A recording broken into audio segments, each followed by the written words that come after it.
One day, during CNA class, the teacher asked about plants. Amina nervously shared what she has learned about the sunflower from me. Amina was the brightest girl in our village, but behind a cheerful smile was a story many didn't know. Let me tell you about her journey, one that inspired me and everyone around her. I will never forget the day Amina. It was a hot afternoon in Kano.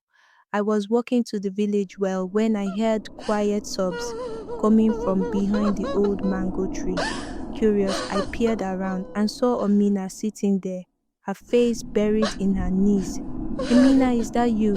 I asked, stepping closer. She quickly wiped her face and tried to smile, but her red eyes gave her away. What's wrong? I pressed gently. For a moment she was silent.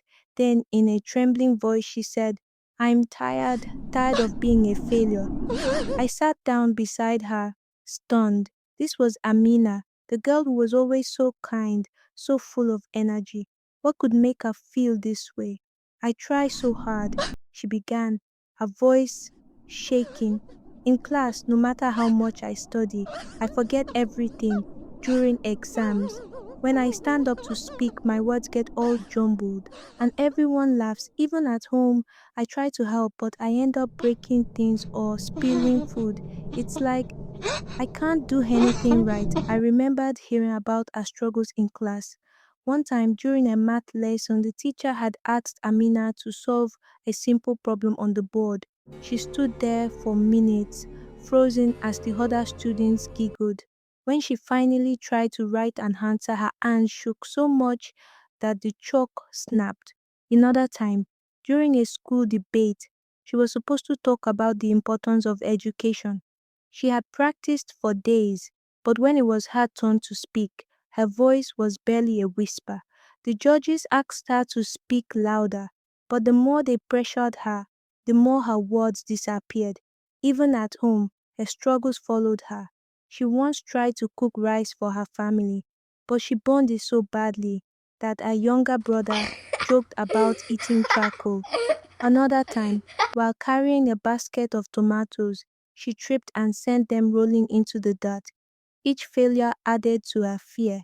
She started avoiding activities, staying silent in class, and keeping to herself. That evening, after hearing her story, I couldn't stop thinking about her. My grandmother's words came back to me. Life is like a sunflower. No matter how rough the soil or how strong the sun, it keeps reaching for the light. The next morning, I found Amina and took her to a small field near the edge of the village. There, amidst the dry grass, stood a single sunflower, its yellow head turned toward the sun. Do you see that flower? I asked her. Amina nodded, confused. It grows in the toughest soil, under the harshest sun. But it doesn't give up. It keeps reaching for the light. You're like this sunflower, Amina. Your struggles don't make you weak. They are just the mud you're growing through. Focus on your light, on the things you can do, and the person you want to become. From that day, Amina decided to try again. But this time, she started small. She began by helping her mother in the kitchen. Instead of cooking big meals, she chopped vegetables and learned to boil water without burning it. Her mother encouraged her, and soon Amina was cooking simple dishes on her own. At school, she started raising her hand to answer questions, even if her answers weren't perfect. Amina was praised for her courage.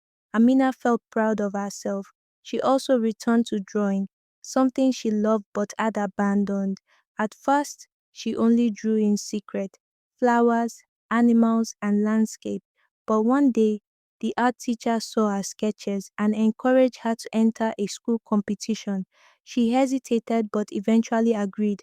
The day of the competition arrived, and Amina's heart raced as she unveiled her drawing of a sunflower standing tall under a bright sun. To her surprise, she won third place. The applause she received was the loudest she'd ever had, and it felt like a warm hug.